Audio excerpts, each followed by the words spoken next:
with Minecraft on PC for free. In today's video I will show you how to get Minecraft on PC for free, the new method. Now first of all, go to Google, type Minecraft, click on the first website. Now the old way, you go here to games and click Minecraft, but you can't see here try it for free. So the new method is, I will leave this link in the description, so you will go directly to this link.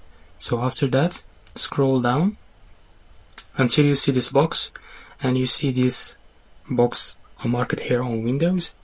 Now, a simple way, click on download now, and it will appear here on your download section on your browser. Now open the folder, click on the game to install it. Now it will appear this message.